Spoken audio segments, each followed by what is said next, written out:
ब्राह्मण था। वह रोज पीपल को जल से सींचता था। पीपल में से रोज एक लड़की निकलती और कहती, पिताजी मैं आपके साथ जाऊंगी। यह सुनते सुनते बूढ़ा दिन ब दिन कमजोर होने लगा। तो बुढ़िया ने पूछा कि क्या बात है। बूढ़ा बोला कि पीपल से एक लड़की निकलती है और कहती है कि वह भी मेरे साथ चलेगी।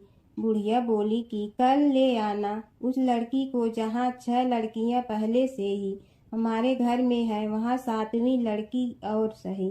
अगले दिन बूढ़ा उस लड़की को घर ले आया। घर लाने के बाद बूढ़ा ब्राह्मण आटा मांगने गया तो उसने पहले दिनों की अपेक्षा आज ज्यादा आटा मिला था। जब बुढ़िया वह आटा छानने लगी तो लड़की ने कहा कि लाओ माँ, मैं छान देती हूँ। जब वह आटा छानने बैठी तो परात भर गई। उसके बाद माँ खाना बनाने जाने लगी तो लड़की बोली कि आज रसोई मैं बनाऊंगी। तो बुढ़िया बोली कि ना, तेरे हाथ जल जाएंगे।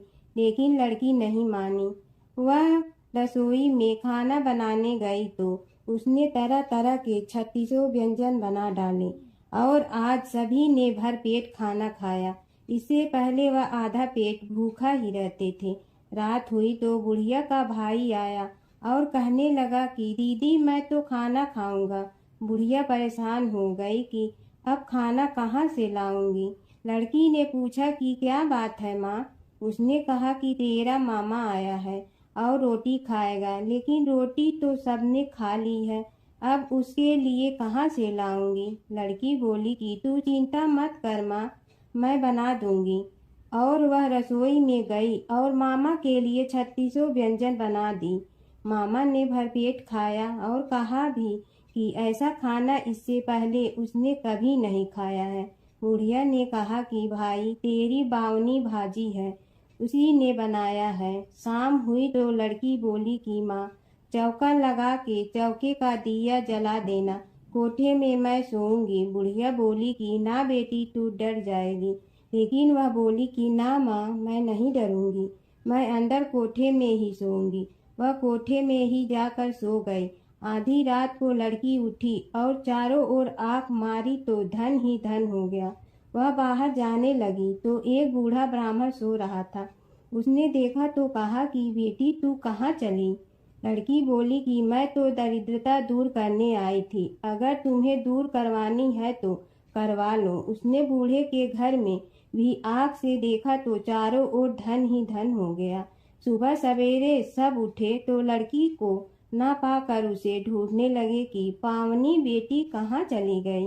बूढ़ा ब्राह्मण बोला कि वह तो लक्ष्मी माता थी, जो तुम्हारे साथ मेरी दरिद्रता भी दूर कर गई। हे लक्ष्मी माता, जैसे आपने उनकी दरिद्रता दूर की, वैसे ही सबकी करना। समय की बात है कि विष्णु भगवान का विवाह लक्ष्मी जी के साथ निश्चित हो गया। विवाह की तैयारी होने लगी। सभी देवताओं को निमंत्रण भेजे गए, परंतु गणेश जी को निमंत्रण नहीं दिया।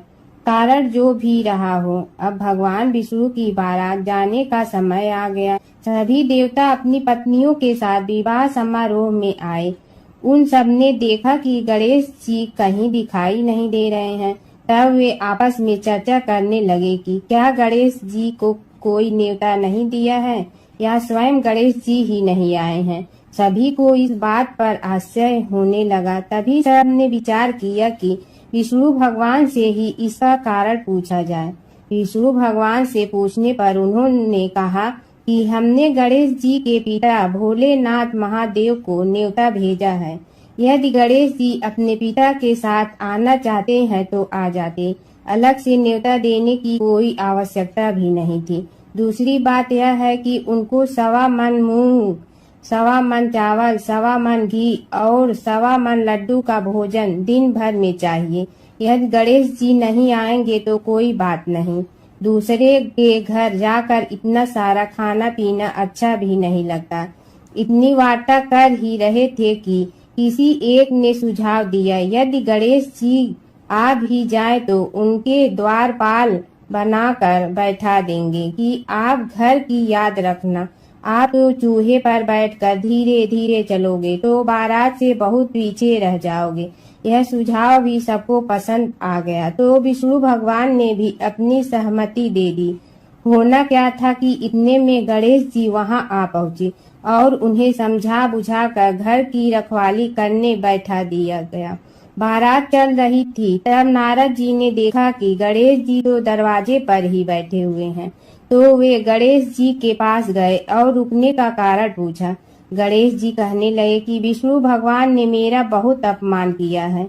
नारद जी ने कहने लगे कि अपनी मूसक देना को आगे भेज दे तो वह रास्ता खोद देगी, जिससे उनके वाहन धरती में धंस जाएंगे, तब आपको सम्मान पूर्वक बुलाना पड़ेगा।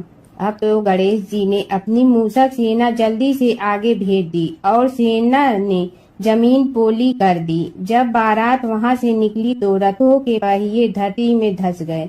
लाख कोशिश करे परंतु पहिए नहीं निकले। सभी ने अपने अपने उपाय किए परंतु पहिए तो नहीं निकले, बल्कि जगह जगह से टूट गए। किसी की समझ में नहीं आ रहा था कि अब क्या किया जाए। तब तो नारद जी ने कहा, आप लोगों ने गणेश जी का अपमान करके अच्छा नहीं किया। यदि उन्हें मना कर लाया जाए तो आपका कार्य सिद्ध हो सकता है और यह संकट टल सकता है। शंकर भगवान ने अपने दूत नंदी को भेजा और वे गणेश जी को लेकर आए। गणेश जी का आदर सम्मान के साथ पूजन किया, तब कहीं रथ के पहिए निकले। अब रथ के पहिए निकल के परंतु टूट फूट गए तो उन्हें सुधारे गए। पास के खेत में खाती काम कर रहा था, उसे बुलाया गया। खाती अपना कार्य करने के पहले श्री गणेशाय नमः कहकर गणेश जी की वंदना मन ही मन करने लगा। देखते ही देखते खाती ने सभी पहियों को ठीक कर दिया।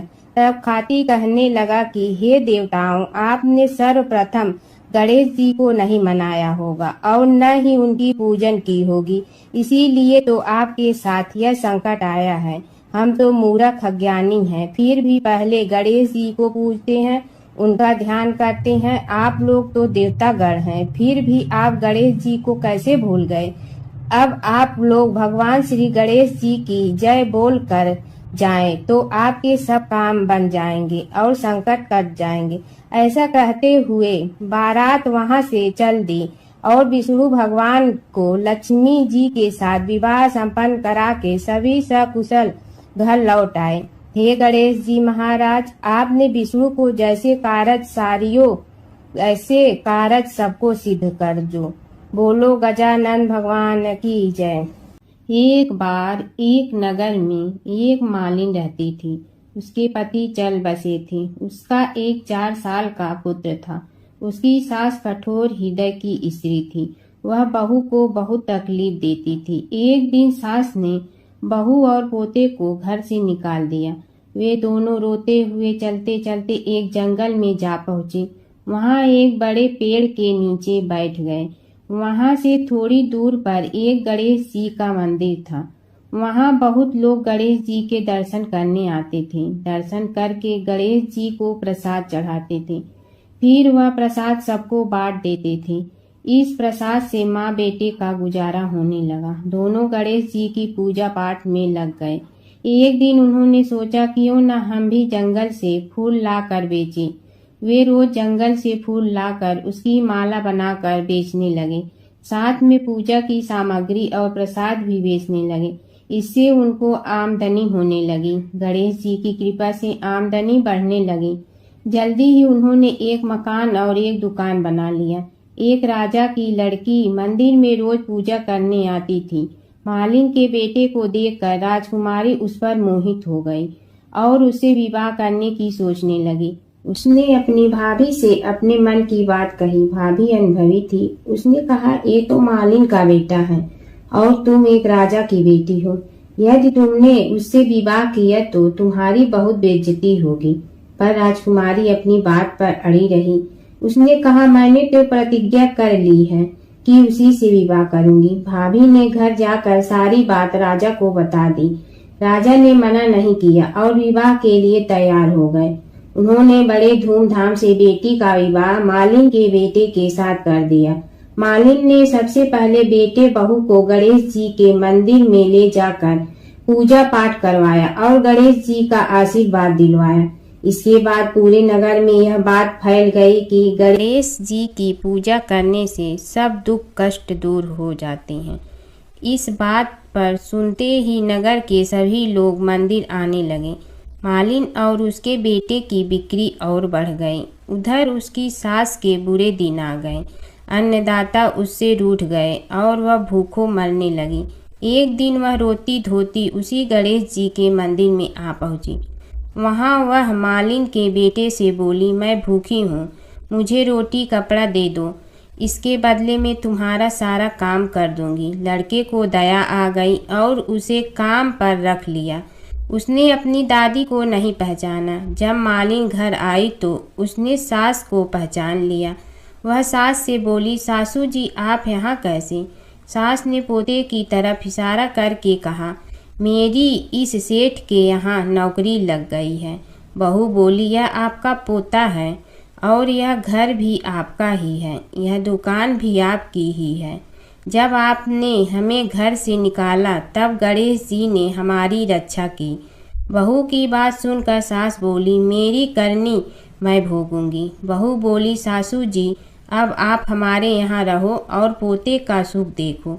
हे गणेश जी महाराज, जैसा सुख आपने मालिन को दिया वैसा ही सुख सबको देना। कीड़ी नगरा सींचने की कहानी। एक गांव में एक बुढ़िया माई रहती थी। उसके 2 बेटे तथा बहू भी थे। बुढ़िया माई भगवान श्री हरि विष्णु की परम भक्त थी। अपना जीवन दान धर्म पुण्य कार्य कर्मों में लगाती थी। परंतु बुढ़िया माई कभी भी मंदिर और सत्संग में व तीर्थ स्थानों पर नहीं जाती थी।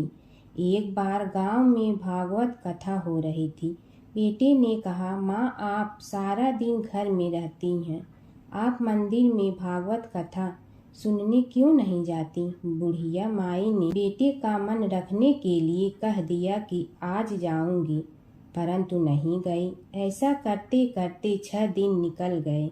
बुढ़िया माई के बेटे ने कहा, माँ आज अंतिम दिन है, आज तो कथा सुनने आपको जाना ही पड़ेगा।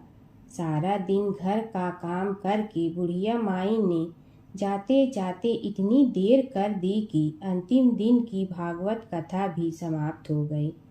भगवान श्री हरि विष्णु सन्यासी का रूप धारण करके बुढ़िया माई के पास आए और बोले, बुढ़िया माई तुम कहाँ जा रही हो? बुढ़िया माई ने कहा, मैं भागवत कथा सुनने जा रही हूँ।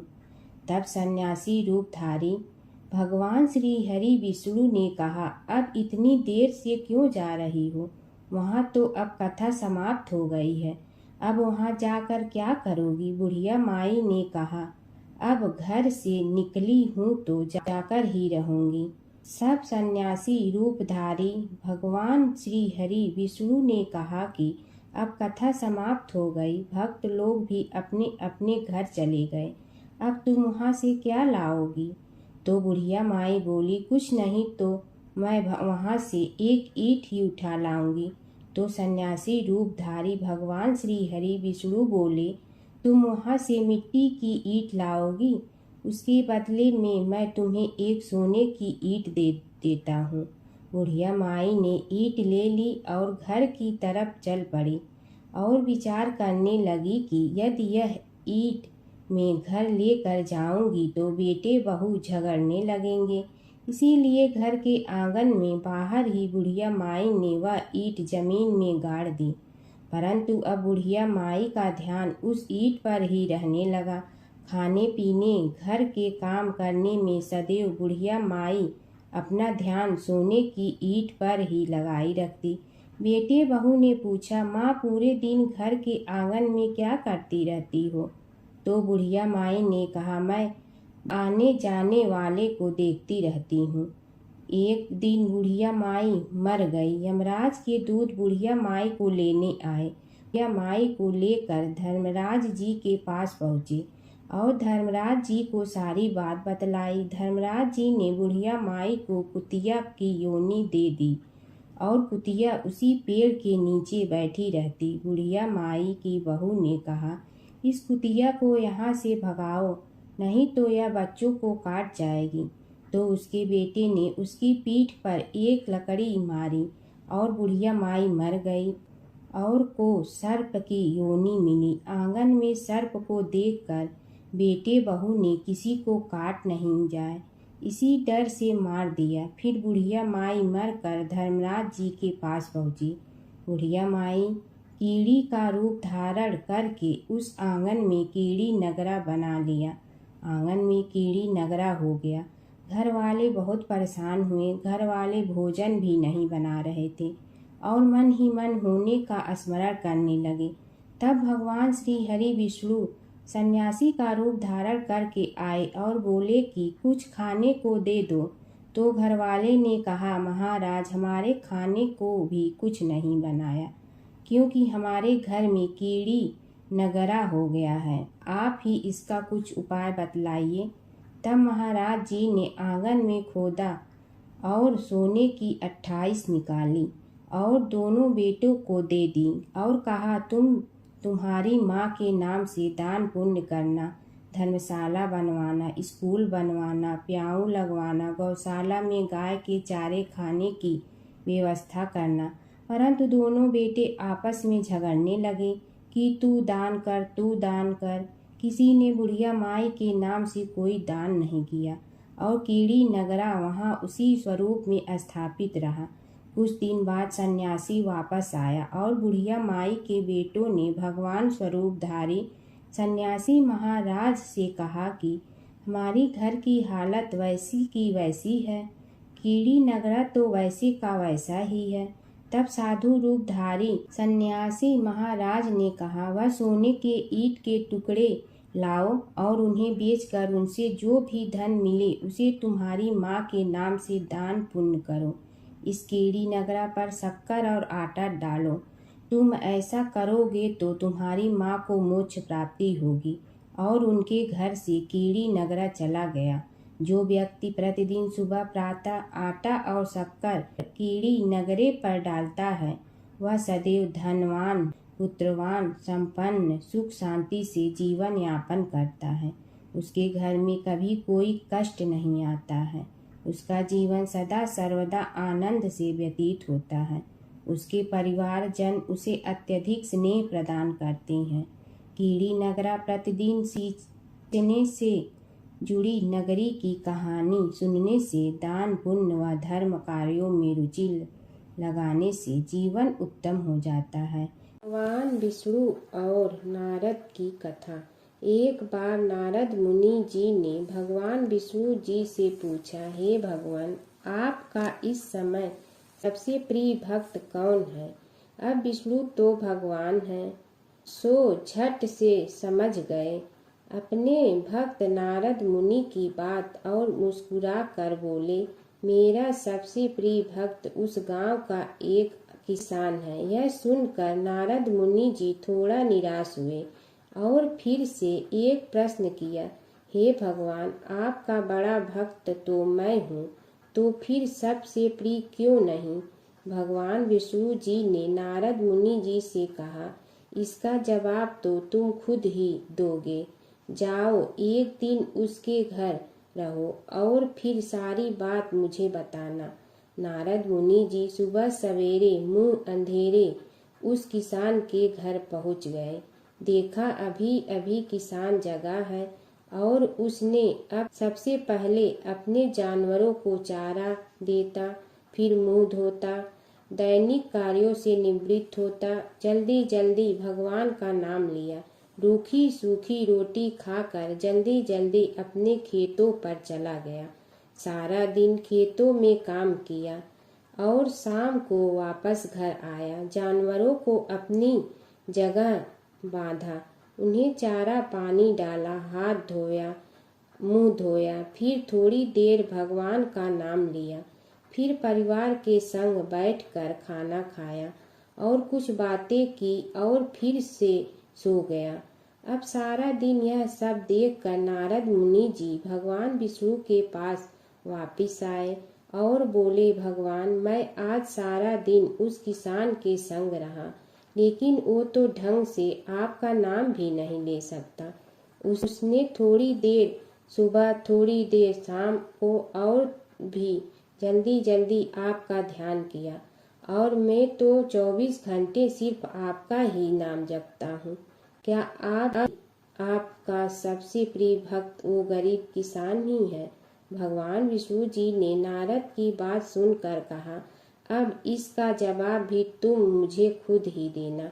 और भगवान विष्णु जी ने एक कलश अमृत से भरा नारद मुनि को थमाया और बोले, इस कलश को लेकर तुम तीनों लोकों की परिक्रमा कर के आओ, लेकिन ध्यान रहे अगर एक बूंद भी अमृत नीचे गिरा तो तुम्हारी सारी भक्ति और पुण्य नष्ट हो जाएगी।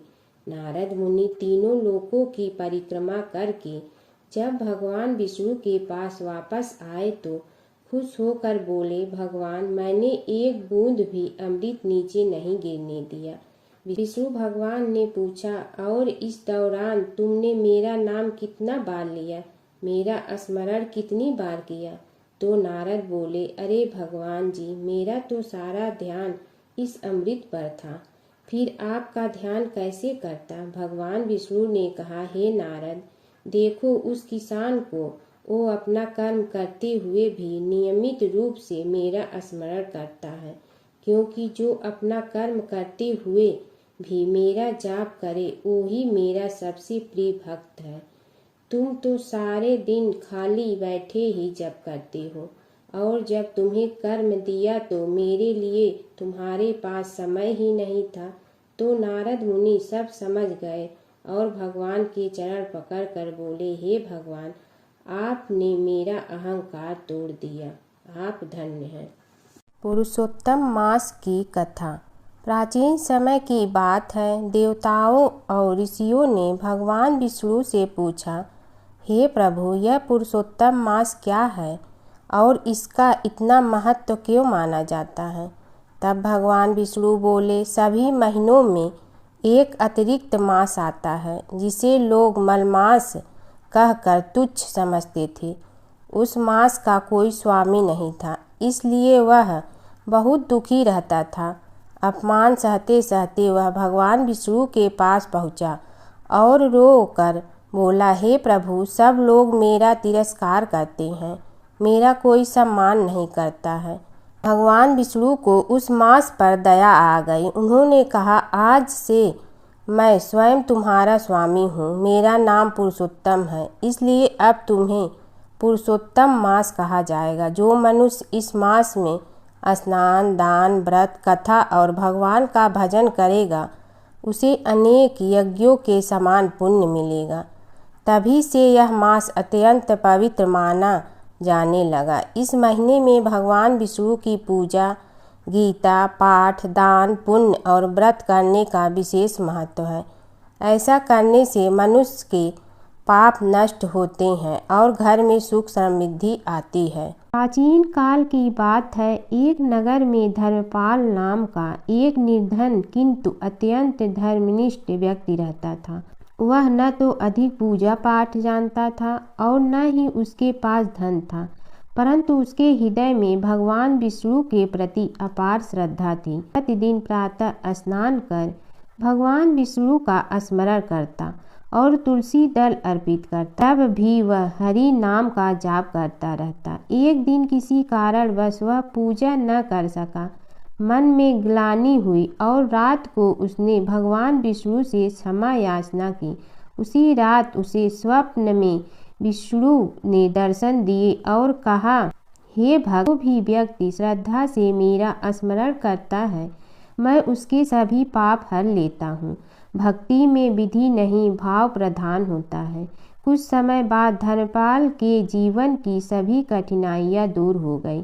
उसके घर में सुख, शांति और समृद्धि आ गई। अंत समय में उसे वैकुंठ लोक की प्राप्ति हुई। विष्णु भगवान की कथा। एक नगर में एक सेठ व एक सेठानी रहते थे और सेठानी रोज विष्णु भगवान की पूजा करती थी। सेठ को उसका पूजा करना बिल्कुल अच्छा नहीं लगता था। इसी वजह से एक दिन सेठ ने सेठानी को घर से निकाल दिया। घर से निकलने पर वह जंगल की ओर गई तो देखा 4 आदमी मिट्टी खोदने का काम कर रहे थे। उसने कहा कि मुझे नौकरी पर रख लो। उन्होंने उसे रख लिया, लेकिन मिट्टी खोदने से सेठानी के हाथों में छाले पड़ गए और उसके बाल भी उड़ गए। वह आदमी कहते हैं कि बहन, लगता है तुम किसी अच्छे घर की महिला हो। तुम्हें काम करने की आदत नहीं है। तुम एक काम रहने दो और हमारे घर का काम कर लिया करो। वह चारों आदमी उसे अपने साथ घर ले गए और वह 4 मुट्ठी अनाज लाते और सभी बांट कर खा लेते। एक दिन सेठानी ने कहा कि कल से 8 मुट्ठी अनाज लाना। अगले दिन वह 8 मुट्ठी अनाज लाए और सेठानी पड़ोसन से आग मांग लाई।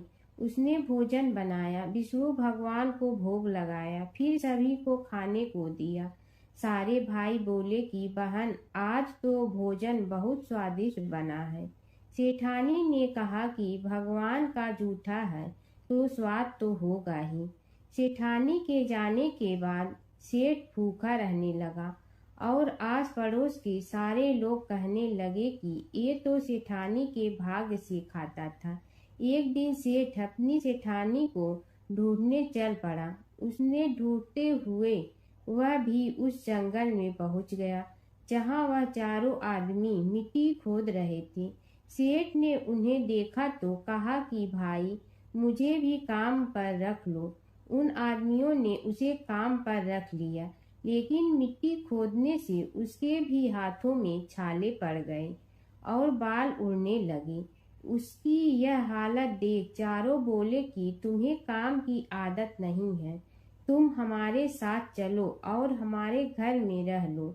सेठ उन चारों आदमियों के साथ उनके घर चला गया और जाते ही उसने सेठानी को पहचान लिया, लेकिन सेठानी घूंघट में थी तो सेठ को देख नहीं पाई। सेठानी ने सभी के लिए भोजन तैयार किया और हर रोज की भांति विष्णु भगवान को भोग लगाया। उसने उन चारों भाइयों को भोजन परोस दिया, लेकिन जैसे ही वह सेठ को भोजन देने लगी तो विष्णु भगवान ने उसका हाथ पकड़ लिया। भाई बोले कि बहन, ये तुम क्या कर रही हो? वह बोली, मैं कुछ नहीं कर रही हूँ, मेरा हाथ तो विष्णु भगवान ने पकड़ लिया है। भाई बोले, हमें भी विष्णु भगवान के दर्शन कराओ। उसने भगवान से प्रार्थना की तो विष्णु जी प्रकट हो गए। सभी ने दर्शन किए। सेठ ने सेठानी से क्षमा मांगी और सेठानी को साथ चलने को कहा। भाइयों ने अपनी बहन को बहुत सा धन देकर विदा किया। जब सेठानी के साथ सेठ भी भगवान विष्णु की पूजा करने लगा और उनके परिणाम से उनका घर अन्न धन से भर गया। गणेश और बुढ़िया माई की कथा। एक बुढ़िया थी, वह बहुत ही गरीब और दृष्टिहीन थी। उसके एक बेटा और बहू थे। वह बुढ़िया सदैव गणेश जी की पूजा किया करती थी। एक दिन गणेश जी प्रकट होकर उस बुढ़िया से बोले, बुढ़िया माँ, तू जो चाहे सो मांग ले। बुढ़िया बोली, मुझे तो मांगना नहीं आता, कैसे और क्या मांगूं? तब गणेश जी बोले, अपने बहू बेटे से पूछ कर मांग ले। तब बुढ़िया ने अपने बेटे से कहा, गणेश जी कहते हैं तू कुछ मांग ले, बता मैं क्या मांगूं? पुत्र ने कहा, माँ तू धन मांग ले। बहू से पूछा तो बहू ने कहा, नाती मांग ले। तब बुढ़िया ने सोचा कि ये तो अपने अपने मतलब की बात कर रहे हैं, अतः उस बुढ़िया ने पड़ोसन से पूछा तो उन्होंने कहा, बुढ़िया तू तो थोड़े दिन जियोगी, क्यों तू धन मांगो और क्यों नाती मांगे? तू तो अपनी आँखों की रोशनी मांग ले, जिससे तेरी जिंदगी आराम से कट जाए। इस पर बुढ़िया बोली, यदि आप प्रसन्न है तो मुझे 9 करोड़ की माया दे, निरोगी काया दे, अमर सुहाग दे, आँखों की रोशनी दे, नाती दे, पोता दे और सब परिवार को सुख दे और अंत में मोक्ष दे। यह सुनकर तब गणेश जी बोले, बुढ़िया माँ, तुमने तो हमें ठग लिया, फिर भी जो तूने मांगा है वचन के अनुसार सब तुझे मिलेगा। और यह कहकर गणेश जी अंतर ध्यान हो गए। उधर बुढ़िया माँ ने जो कुछ मांगा वह सब कुछ मिल गया। हे गणेश जी महाराज, जैसे तुमने उस बुढ़िया माँ को सब कुछ दिया वैसे ही सबको देना। बुढ़िया माई को मुक्ति दी तुलसी माता की कथा। एक बुढ़िया माई तुलसी जी को सींचती और कहती कि हे तुलसी माता, सत की दाता, मैं तेरा बिडला सींचती हूँ, मुझे बहू दे, पीताम्बर की धोती दे, मीठा मीठा घास दे, बैकुंठा में वास दे, चटक की चाल दे, पटक की मोत दे, चंदन का काठ दे, रानी सा राज दे, दाल भात का भोजन दे, 11 की मौत दे, कृष्ण जी का कंधा दे। तब तुलसी माता यह सुनकर सूखने लगी। तो भगवान ने पूछा कि हे तुलसी, तुम क्यों सूख रही हो? तुलसी माता ने कहा कि एक बुढ़िया रोज आती है और यही बात कह जाती है, मैं सब बात तो पूरा कर दूंगी, लेकिन कृष्ण का कंधा कहाँ से लाऊंगी? तो भगवान बोले, जब वो मरेगी तो मैं अपने आप कंधा दे आऊँगा, तू बुढ़िया माई से कह देना। जब बुढ़िया माई मर गई, सब लोग आ गए। जब माई को ले जाने लगे तो वह किसी से न उठी। तब भगवान एक 12 बरस के बालक का रूप धारण करके आए। बालक ने कहा, मैं कान में एक बात कहूँगा तो बुढ़िया माई उठ जाएगी। बालक ने कान में कहा, बुढ़िया माई मन की निकाल ले, पीताम्बर की धोती ले, मीठा मीठा घास ले, बैकुंठा का वास ले, चटक की चाल ले, पटक की मोत ले, कृष्ण जी का कंधा ले। यह सुनकर बुढ़िया माई हल्की हो गई। भगवान ने कंधा दिया और बुढ़िया माई को मुक्ति मिल गई। हे तुलसी माता, जैसे बुढ़िया माई को मुक्ति दी वैसे सबको देना। जमुना की कहानी। प्राचीन समय में एक गांव था जिसमें 2 बहनें रहा करती थी। एक बहन का नाम गंगा था तो दूसरी बहन का नाम जमुना था। एक बार दोनों बहनें एक साहूकार के खेत से गुजर रही थी तो जमुना ने 13 दाने जौ के तोड़ लिए, जिसे देख गंगा बोली कि तुझे तो ग्रहण लग गया, तूने चोरी की है। इस पर जमुना बोली कि अब मेरा ग्रहण कैसे धुलेगा। गंगा ने कहा कि तुझे 12 साल तक साहूकार के यहाँ नौकरी करनी पड़ेगी, तभी तेरा पाप धुलेगा और ग्रहण से मुक्ति मिलेगी। जमुना साहूकार के यहाँ नौकरी के लिए जाती है और अपने लिए काम मांगती है। साहूकार उसे काम पर रख लेता है, लेकिन काम करने से पहले जमुना उसे कहती है कि मैं सारे काम करूंगी लेकिन 4 काम नहीं करूंगी। जूठे बर्तन नहीं मांजूंगी, झाड़ू नहीं लगाऊंगी, बिस्तर नहीं बिछाऊंगी और दिया नहीं जलाऊंगी। 12 साल के बाद कुंभ का मेला लगा तो साहूकारनी भी कुंभ नहाने जाने लगी। जमुना ने उसे जाते देख कहा कि कुंभ के मेले में मेरी बहन गंगा मिलेगी तो उसे यह सोने का टक्का दे देना, इससे वह अपने हाथों में सुंदर चूड़ियां पहन लेगी। साहूकारनी ने कुंभ के मेले में गंगा को वह सोने का टका दे दिया। गंगा ने उनसे वह टका लेते हुए कहा कि मेरी बहन को कहना कि उसके 12 वर्ष पूरे हो गए हैं, अब वह वहाँ वापिस आ जा। साहूकार व साहूकारनी वापिस घर आए तब जमुना मटके में पानी भर रही थी। दोनों जमुना से बोले कि हमने सोने का वह टका तेरी बहन गंगा को दे दिया था और उसने कहा है कि तेरे 12 वर्ष पूरे हो गए हैं, इसलिए अब तुम वापिस जाओ। यह समाचार सुनते ही जमुना सहस्त्र धारा में बदल गई और बहने लगी। जमुना जी का यह रूप देखकर साहूकार और साहूकारनी परेशान हो गई थी। हमारे घर में जमुना माता ने काम किया, हमें तो अब ग्रहण लग गया है, हम यह ग्रहण कैसे उतारेंगे। जमुना भागकर गंगा माता के पास चली गई। गंगा ने जमुना से पूछा कि तुम साहूकारनी से कुछ कहकर आई हो या ऐसे ही बिना बताए आ गई। तब जमुना बोली कि मैं तो कुछ भी बताकर नहीं आई हूँ। गंगा ने कहा कि जा उन्हें धीरज दे आ, नहीं तो उन्हें जीवन भर असंतोष ही रहेगा। गंगा के कहने पर जमुना माता ने साहूकारनी को सपने में दर्शन दिए और कहा कि तुम दोनों उल्टे माथे क्यों पड़े हो, जाओ उठकर खाओ पियो। तब दोनों बोले कि हम कैसे उठे, हमें तो ग्रहण लगा है, क्योंकि हमने उल्टे सीधे और पता नहीं कितने नीच कार्य आपसे कराए हैं। तब जमुना जी बोली कि तुम्हें ग्रहण नहीं लगा है, ग्रहण तो मुझे लगा था कि मैंने तुम्हारे खेत से 13 दाने जौ के चुराए थे। मैं तो अपना ग्रहण उतारने तुम्हारे घर आई थी। मेरा ग्रहण तुम्हारे घर में 12 वर्ष तक रहने से उतर गया है और मेरी मुक्ति हो गई है। जमुना जी ने कहा कि तुम्हें कोई ग्रहण नहीं लगा है, उल्टे मेरे 12 वर्ष तक यहाँ रहने से तुम्हारी भी मुक्ति हो गई है। यह कहकर जमुना जी स्वप्न से चली गई। दोनों उठकर देखते हैं कि उनके घर में पहले से भी अधिक धन हो गया है। हे जमुना माता, जैसे आपने साहूकार व साहूकारनी की मुक्ति कराई, वैसे ही आप अपने सभी भक्तों की करना। नगर बसेरे की कहानी। किसी गांव में एक भाट व एक जाट रहता था।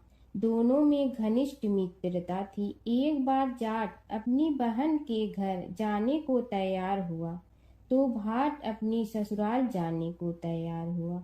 दोनों साथ चल पड़े तो रास्ते में रुककर एक कुएं की मुंडेर पर बैठ गए।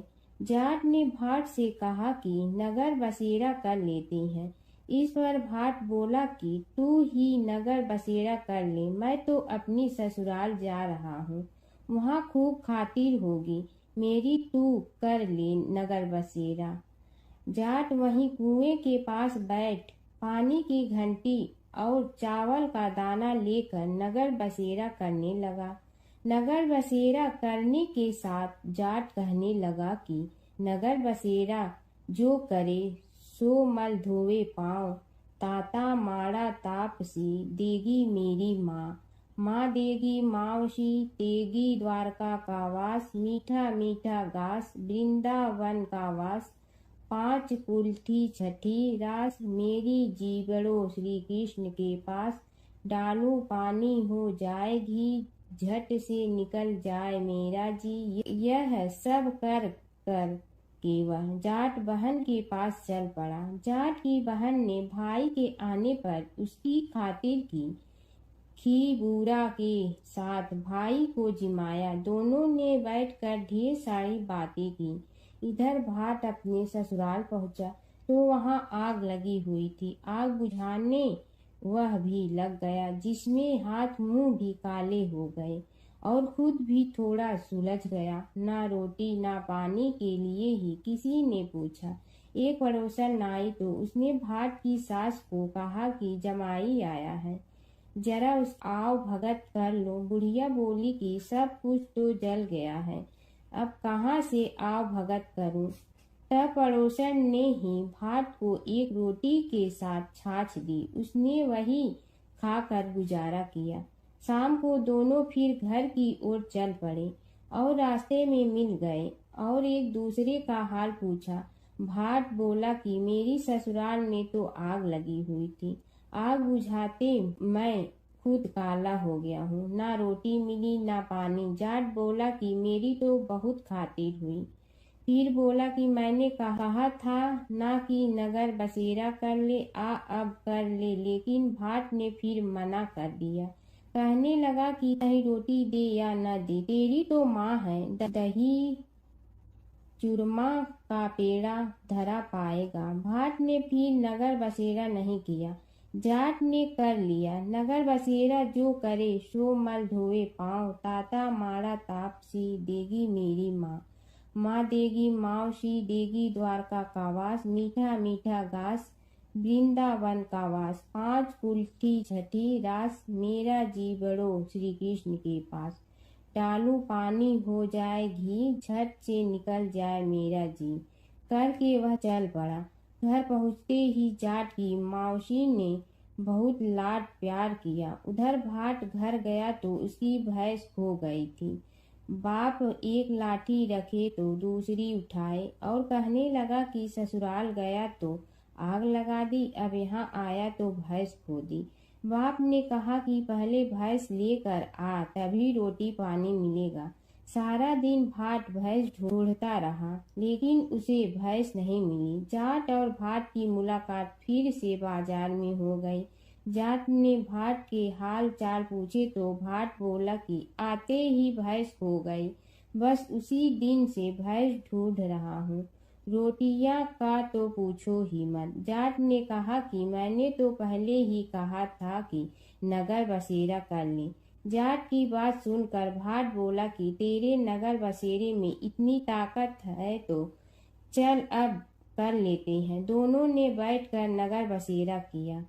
नगर बसेरा जो करे सो मल धोवे पाँव। ताता माड़ा तापसी देगी मेरी माँ। माँ देगी मौसी देगी द्वारका का वास। मीठा मीठा घास वृंदावन का वास। 5 कुल की छठी रास मेरा जीवड़ो श्री कृष्ण के पास। डालू पानी हो जाए घी झट से निकल जाए मेरा जी। दोनों के नगर बसेरा करने पर भाट जैसे ही आगे बढ़ा तो उसकी खोई भैंस मिल गई, जिसे लेकर घर पहुंचा। घर पहुंचते ही माँ ने कहा कि लड़के को आते ही घर से निकाल दिया। सारे दिन से ये भूखा प्यासा भटक रहा है। यह कहकर उसकी माँ ने उसको खूब खिलाया पिलाया। इस घटना के बाद सारे नगर में ढिंढोरा पिटवा गया कि कब कोई अपने पीहर या सास से आते जाते नगर बसेरा करें। जैसे भाट को नगर बसेरा करने का फल मिला, वैसे ही हर किसी को मिलेगी है। माता सीता की कथा। यह कहानी सीता माता कहती थी और श्री राम इसे सुना करते थे। एक दिन श्री राम भगवान को किसी काम के लिए बाहर जाना पड़ा, तो सीता माता कहने लगी कि भगवान, मेरा तो 12 वर्ष का नित्य नियम है। अब आप बाहर जाएंगे तो मैं अपनी कहानी किसे सुनाऊंगी। श्री राम ने कहा कि तुम कुएं की पाल पर जाकर बैठ जाना और वहां जो औरतें पानी भरने आएंगी उन्हें अपनी कहानी सुना देना। सीता माता कुएं की पाल पर जाकर बैठ जाती हैं। एक स्त्री आई, उसने रेशम की जड़ी की साड़ी पहन रखी थी और सोने का घड़ा ले रखा था। सीता माता उसे देख कहती हैं कि बहन, मेरा 12 वर्ष का नित्य नेम सुन लो। पर वह स्त्री बोली कि मैं तुम्हारा नित्य नेम सुनूंगी तो मुझे घर जाने में देरी हो जाएगी और मेरी सास मुझसे लड़ेंगी। उसने कहानी नहीं सुनी और चली गई। उसकी रेशम जड़ी की साड़ी फट गई। सोने का घड़ा मिट्टी के घड़े में बदल गया। सास ने देखा तो पूछा कि ये किसका दोष अपने सिर लेकर आ गई है।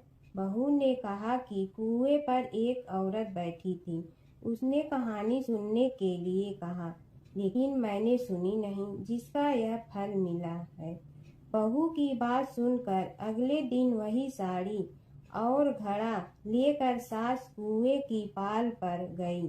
सास को वहीं माता सीता बैठी मिली, तो माता सीता ने कहा कि बहन, मेरी कहानी सुन लीजिए।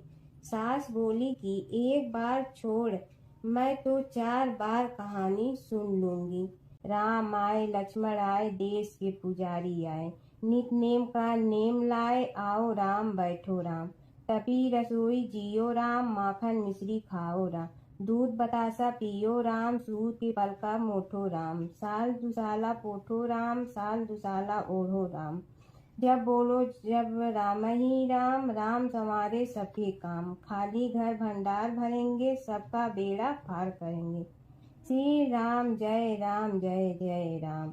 सास बोली कि बहन, कहानी तो बहुत अच्छी लगी। कहानी सुनकर सास घर चली गई और उसकी साड़ी फिर से रेशम जड़ी की बन गई। मिट्टी का घड़ा फिर सोने के घड़े में बदल गया। बहू कहने लगी, सासू माँ, आपने ये सब कैसे किया। सास ने कहा कि बहू, तू दोष लगा के आई थी और मैं अब दोष उतार कर आ रही हूँ। बहू ने फिर पूछा कि वह कुएं वाली स्त्री कौन है। सास बोली कि वे सीता माता थी। वे पुराने से नया कर देती हैं, खाली घर में भंडार भर देती हैं। वह लक्ष्मी जी का वास घर में कर देती हैं। आदमी की जो भी इच्छा हो उसे पूरा कर देती हैं। बहू बोली कि ऐसी कहानी मुझे भी सुना दो। सास बोली कि ठीक है, तुम भी सुनो। और सास ने कहानी शुरू की। राम आए लक्ष्मण आए, देश के पुजारी आए, नित नेम का नेम लाए, आओ राम बैठो राम, तपी रसोई जियो राम, माखन मिश्री खाओ राम, दूध बतासा पियो राम, सूत के पलका मोठो राम, साल दुसाला पोठो राम, साल दुसाला ओढ़ो राम, जब बोलो जब राम ही राम, राम संवारे सबके काम, खाली घर भंडार भरेंगे, सबका बेड़ा पार करें, श्री राम जय राम जय जय राम। कहानी सुनकर बहू बोली कि कहानी तो बहुत अच्छी है। सास ने कहा कि ठीक है, इस कहानी को रोज कहा करेंगे। अब सास बहू रोज सवेरे उठती, नहाती धोती और पूजा करने के बाद नितनेम की सीता की कहानी कहती। एक दिन उनके यहाँ एक पड़ोस की औरत आई और बोली कि बहन जरा सी आँच दे ना। तो वह बोली कि आज तो अभी हमने जलाई ही नहीं। पड़ोसन ने कहा कि तुम सुबह 4 बजे से उठकर क्या कर रही हो? फिर उन्होंने कहा कि सुबह उठकर हम पूजा करते हैं, फिर सीता माता की नितनेम की कहानी कहते हैं। पड़ोसन ने उसी बात सुनकर फिर कहा कि सीता माता की कहानी कहने से तुम्हें क्या मिलता है? वे बोली कि इनकी कहानी कहने से घर में भंडार भर जाते हैं, सारे काम सिद्ध होते हैं, मन की इच्छा भी पूरी हो जाती है। पड़ोसन कहती है कि बहन ऐसी कहानी तो मुझे भी सुना दो। फिर वह बोली कि ठीक है, तुम भी यह कहानी सुन लो। राम आए लक्ष्मण आए, देश के पुजारी आए, नित नेम का नेम लाए, आओ राम बैठो राम। सारी कहानी सुनने के बाद पड़ोसन कहने लगी, बहन कहानी तो मुझे बहुत अच्छी लगी।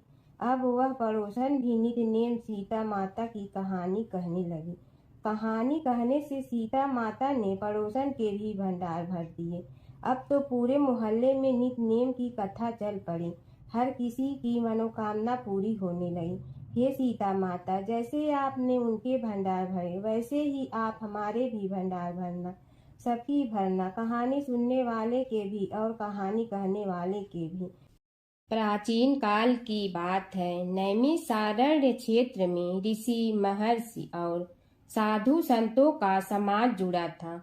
उसमें श्री सूत जी भी विद्यमान थे।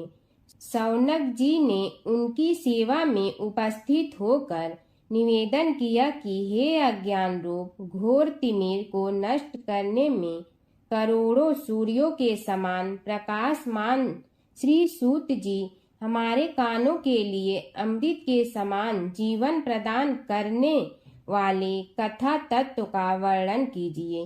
हे सूत जी, हमारे हृदयों में ज्ञान के प्रकाश की वृद्धि तथा भक्ति, वैराग्य और विवेक की उत्पत्ति जिस कथा से हो सकती हो वह हमारे प्रति कहने की कृपा कीजिए।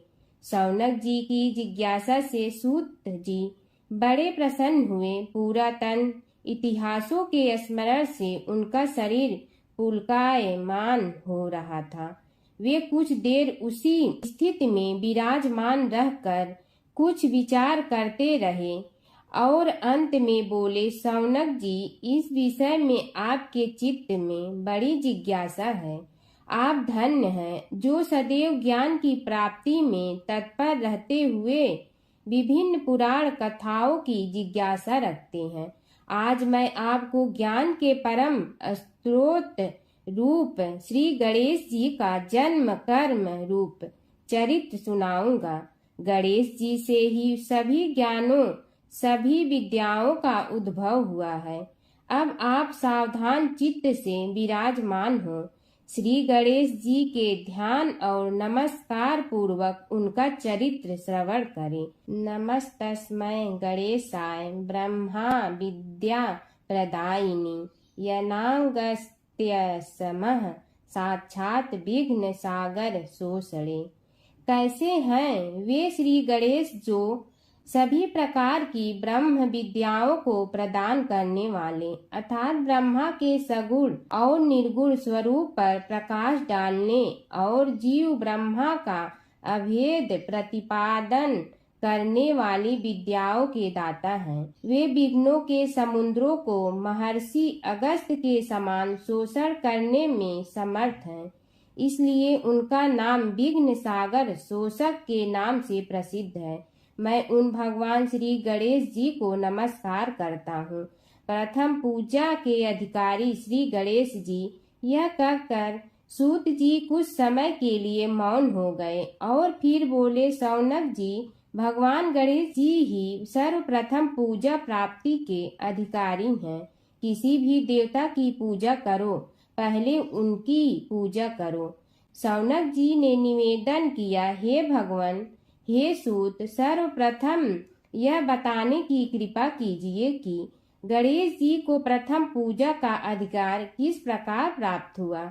इस विषय में मेरी बुद्धि मोह को प्राप्त हो रही है कि सृष्टि रचयिता ब्रह्मा जी, पालन करता भगवान नारायण और संहार करता शिव जी में से किसी को प्रथम पूजा का अधिकारी क्यों नहीं माना गया। यह त्रिदेव ही तो सबसे बड़ा देवता माने जाते हैं। सूत जी ने कहा, शौनक जी, यह भी एक रहस्य ही है। देखो, अधिकार मांगने से नहीं मिलता, इसके लिए योग्यता होनी चाहिए। संसार में अनेकों देवी देवताएं पूजे जाते हैं। पहले जो जिसका इष्ट देव होता है वह उसी की पूजा किया करता है। इससे बड़े देवताओं के महत्व में कमी आने की आशंका उत्पन्न हो गई। इस कारण देवताओं में परस्पर विवाद होने लगा। वे उसका निर्णय प्राप्त करने के लिए शिव जी के पास पहुँचे और प्रणाम करके पूछने लगे, प्रभु, हम सब में प्रथम पूजा का अधिकारी कौन है। शिव जी सोचने लगे कि किसे प्रथम पूजा का अधिकारी माने। तभी उन्हें एक युक्ति सूझी। बोले, देवगण, इसका निपटारा बातों से नहीं तथ्यों से होगा। इसके लिए एक प्रतियोगिता रखनी होगी, शिव की परिक्रमा करने की प्रतियोगिता। देवगण उनका मुख देखने लगे, शंकित हृदय से सोचने लगे कि कैसी प्रतियोगिता रहेगी। यह शिव जी ने उनके मन के भाव ताड़ लिए, इसलिए सांत्वना भरे शब्दों में बोले, घबराओ मत, कोई कठिन परीक्षा नहीं ली जाएगी। बस इतना ही कि सभी अपने अपने वाहनों पर चढ़कर संसार की परिक्रमा करो और फिर यहाँ लौट आओ। जो पहले लौटेगा वही सर्वप्रथम पूजा का अधिकारी होगा। अब क्या देर थी, सभी अपने अपने वाहन पर चढ़कर दौड़ पड़े। किसी का वाहन गजराज था तो किसी का सिंह, किसी का भैंसा तो किसी का मृग, किसी का हंस तो किसी का उल्लू, किसी का अश्व तो किसी का श्वान। अभिप्राय यह है कि वाहनों को विविधता के दर्शन उस समय जितने भले प्रकार से हो सकते थे उतने अन्य समय में नहीं। सबसे गया बीता वाहन गणेश जी का था मूषक, उससे चूहा भी कहते हैं। ऐसे वाहन के बल भरोसे इस प्रतियोगिता में सफल होना तो क्या, सम्मिलित होना भी हास्यास्पद है। गणेश जी ने सोचा, छोड़ो, क्या होगा प्रतियोगिता में भाग लेने से, हम तो यहाँ बैठे रहकर ही तमाशा देखेंगे। वे बहुत देर तक विचार करते रहे। अंत में उन्हें एक युक्ति सूझी। शिव जी स्वयं ही जगदाता हैं, यह संसार उन्हीं का प्रतिबिंब है, तब क्यों न इन्हीं की परिक्रमा कर ली जाए।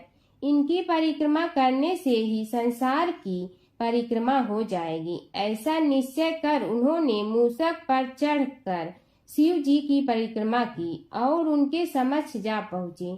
शिव जी ने कहा, तुमने परिक्रमा पूर्ण कर ली। उन्होंने उत्तर दिया, जी हाँ। शिव जी सोचने लगे कि इसे तो यहीं घूमते हुए देखा, फिर परिक्रमा कैसे कराया। देवताओं का परिक्रमा करके लौटना आरंभ हुआ और उन्होंने गणेश जी को वहां बैठे देखा तो माथा ठनक गया। फिर भी साहस करके बोले, अरे तुम विश्व की परिक्रमा के लिए नहीं गए। गणेश जी ने कहा, अरे मैं कब का यहाँ आ गया। देवता बोले, तुम्हें तो कहीं भी नहीं देखा। गणेश जी ने उत्तर दिया, देखते कहाँ से, समस्त संसार शिव जी में विद्यमान है। इनकी परिक्रमा करने से ही संसार की परिक्रमा पूर्ण हो गई।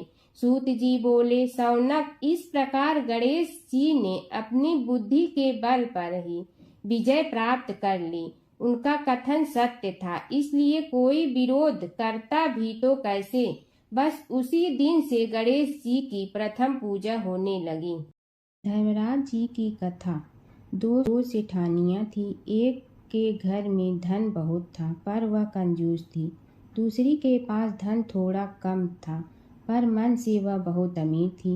रोज सवेरे उठती, गंगा स्नान करती, तुलसी माता, बड़ पीपल सींचने, भगवान के मंदिर जाके पूजा करती। धर्मराज सूरज भगवान की कहानी सुनती, भगवान के भोग लगाकर अतिथि को जिमाती, गाय कुत्ता के लिए ग्रास निकालती। दूसरी सेठानी इस धर्मात्मा को देखकर हंसती और कहती, पता नहीं दिन भर क्या करती रहती है। थोड़े समय बाद दोनों सेठानियों को भगवान का बुलावा आया। धर्मात्मा सेठानी के तो यमराज जी ने विमान भेजा और दूसरी को दूत मारते ही ले गया। रास्ते में सेठानी बोली, मेरे को भूख लगी है। तो दूत बोले, किसी को कुछ दिया होगा तो मिलेगा। फिर बोली, प्यास लगी है। दूत बोले, किसी को पानी पिलाया तो मिलेगा। रास्ते में उसे काट चुभने लगे, गर्मी पड़ने लगी, पर दूत तो उसे घसीटे ही ले गए। अब सेठानी बहुत पछताने लगी कि सब कुछ होते हुए भी दान धर्म नहीं किया। इतने में यमराज का दरबार आया। धर्मात्मा बुढ़िया को भगवान के पास सिंहासन मिला और वह उस पर बैठी थी। उधर दूसरी सेठानी को तपते कुंड में डाल दिया। अब सेठानी यमराज से बोली, मुझे 1.25 पहर का जीवन दान दे दो, मैं वापस आकर दंड भोग लूंगी। यमराज बोले, ठीक है। सेठानी के शरीर में वापस प्राण डाल दिए। संसार में आते ही पंडितों को बुलाकर सेठानी ने धर्मराज की कथा सुनी, सब तरह से धर्म किया। इतने में समय पूरा हो गया। अब की बार विमान आया। 1.25 पहर के दान धर्म से सेठानी को स्वर्ग मिला। धर्मराज जी की परम भक्त पोपा बाई की कथा। एक गांव में एक पोपा बाई रहती थी। जब वह 5 साल की थी तभी से वह नियम से धर्मराज जी व्रत की कथा सुनती थी और व्रत करती थी। एक दिन उसने अपने भाई व भाभी से कहा कि मैं शादी नहीं करूंगी, अब मैं अपना समय भगवान की पूजा अर्चना में ही बिताना चाहती हूँ। इसलिए मेरी झोपड़ी गांव के बाहर बनवा दो और गांव में सबको कह दो कि वह अपनी गाय व बछड़ों को मेरे यहाँ ही घास भूस चरने को भेज दो और जिसकी भी इच्छा हो, श्रद्धा हो, मुझे खाना भिजवा दो। एक दिन नगर का राजा शिकार खेलने जंगल में आया और गांव के बाहर जंगल के पास बनी झोपड़ी देखकर रुक गया। झोपड़ी के पास जाकर उसने आवाज लगाई कि कौन है, लेकिन भीतर से कोई आवाज न आने पर वह लगातार दरवाजा खटखटाता रहा। तब पोपा बाई उठी और कहने लगी कि कौन हो तुम जो बार बार दरवाजा बजा रहे हो, क्यों आवाज लगा रहे हो। राजा ने कहा कि मैं यहाँ का राजा हूँ और तुम्हारे साथ विवाह करूँगा। पोपा बाई ने कहा कि जहाँ से आए हो वहीं चले जाओ, मैं किसी पराये आदमी का मुंह नहीं देखती हूँ। राजा ने पोपा बाई की एक नहीं सुनी और जबरदस्ती उठा ले गया। तब पोपा बाई ने राजा को श्राप दिया कि तुम्हारा सारा राजपाट नष्ट हो जाएगा। महल में आने पर राजा की रानियों ने सारी बात सुनकर राजा से अनुरोध किया कि पोपा बाई को वहीं वापस छोड़ आओ। राजा जब पोपा बाई को वापस झोपड़ी में छोड़ने जाने लगा तो रास्ते में पाप की नदी आई जिसमें राजा डूब गया। कुछ समय बाद पोपा बाई मृत्यु के बाद धर्मराज जी के यहाँ पहुँची और धर्मराज जी ने उन्हें स्वर्ग का राज दे दिया। एक बार एक सेठ व सेठानी मृत्यु लोक से स्वर्ग लोक आए तो उसके द्वार बंद देखकर वह धर्मराज जी से द्वार खोलने का आग्रह करते हैं। धर्मराज जी कहते हैं, इस द्वार पर पोपा बाई का राज है। इस पर सेठ सेठानी कहते हैं कि हम पोपा बाई को नहीं जानते हैं। धर्मराज जी उन दोनों की बात सुनकर कहते हैं कि तुम दोनों 7 दिन तक मृत्युलोक में रहो। 8 खोपड़ा से राई भरकर 5 कपड़े ऊपर रखकर कहानी सुनकर उद्यापन करना और कहना कि राज है, पोपा बाई लेखा लेगी राई राई का। सारे बोलो पोपा बाई की जय। भगवान शिव और कृष्ण जी की कथा हिंदू धर्म में महत्वपूर्ण स्थान रखती है। ये कथाएं अक्सर एक दूसरे से जुड़ी हैं, जिनमें शिव को कृष्ण का भक्त और कृष्ण को शिव का आराध्य बताया गया है। पुराणों में शिव और कृष्ण के कई लीलाओं का वर्णन है।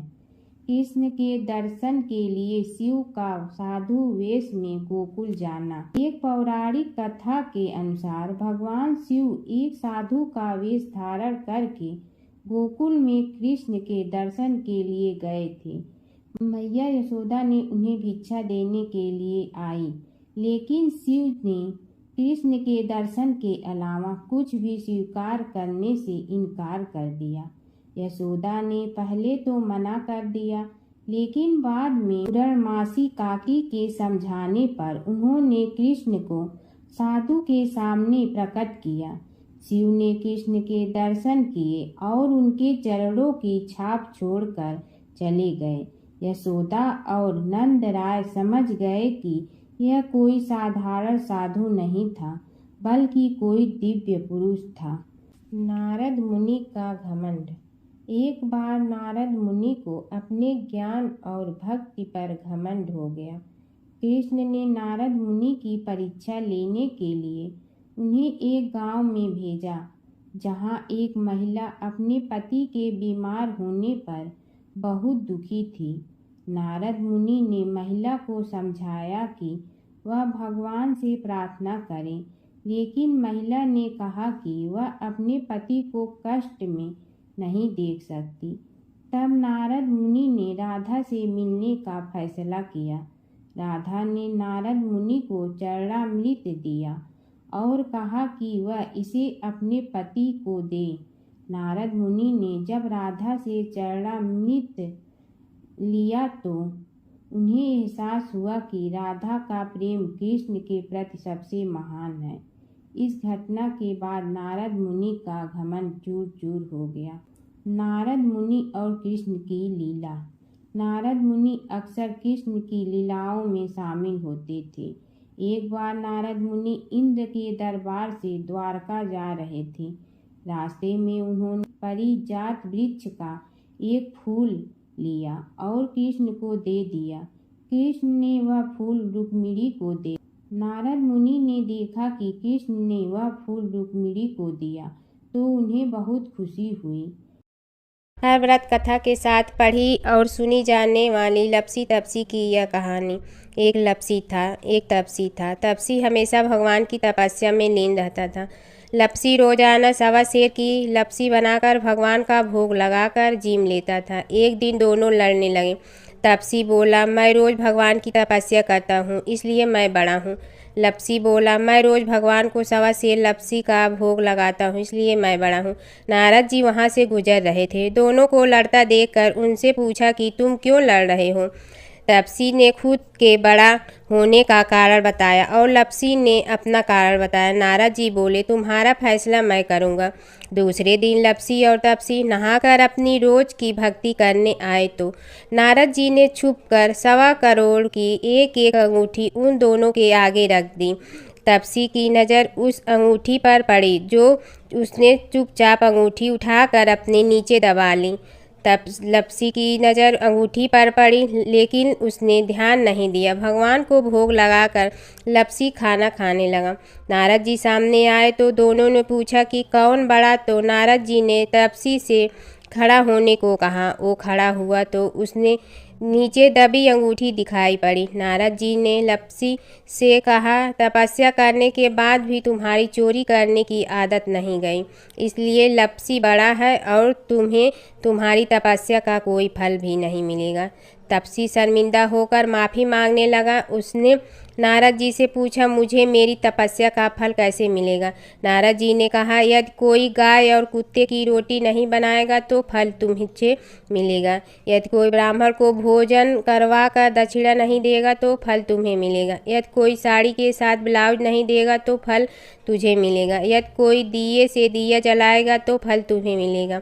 यदि कोई सारी कहानी सुने लेकिन तुम्हारी कहानी नहीं सुने तो फल तुझे मिलेगा। उसी दिन से हर व्रत कथा कहानी के साथ लपसी तपसी की कहानी भी सुनी और कही जाती है। ओम जय जगदीश हरे स्वामी जय जगदीश हरे, भक्त जनों के संकट क्षण में दूर करे। ओम जय जगदीश हरे, जो ध्यावे फल पावे, दुख बिन दे मन का, सुख संपत्ति घर आवे, कष्ट मिटे तन का। ओम जय जगदीश हरे, मात पिता तुम मेरे, शरण कहूँ किसकी, तुम विनय और न दूजा, आस करूँ जिसकी। ओम जय जगदीश हरे, तुम पूर्ण परमात्मा, तुम अंतर्यामी, पार ब्रह्म परमेश्वर, तुम सबके स्वामी। ओम जय जगदीश हरे, तुम बिंदा के सागर, तुम पालन करता, मैं मूरख कल काम, कृपा करो भरता। ओम जय जगदीश हरे, तुम हो ये कय गोचर, सबके प्राणपति, किस विधि मिलूं दया में, तुमको मैं कुमति। ओम जय जगदीश हरे, दीन बंधु दुख हरता, तुम रक्षक मेरे, अपने हाथ उठाओ द्वार पड़ा तेरे।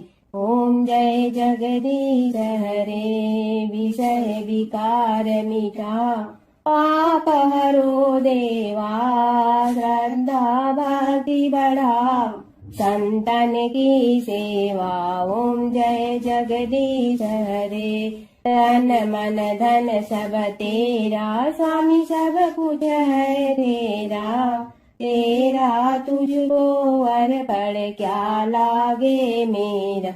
ओम जय जगदीश हरे, जय जगदीश हरे, स्वामी जय जगदीश हरे, भक्त जनों के संकट क्षण में दूर करे। ओम जय जगदीश हरे, स्वामी जय जगदीश हरे।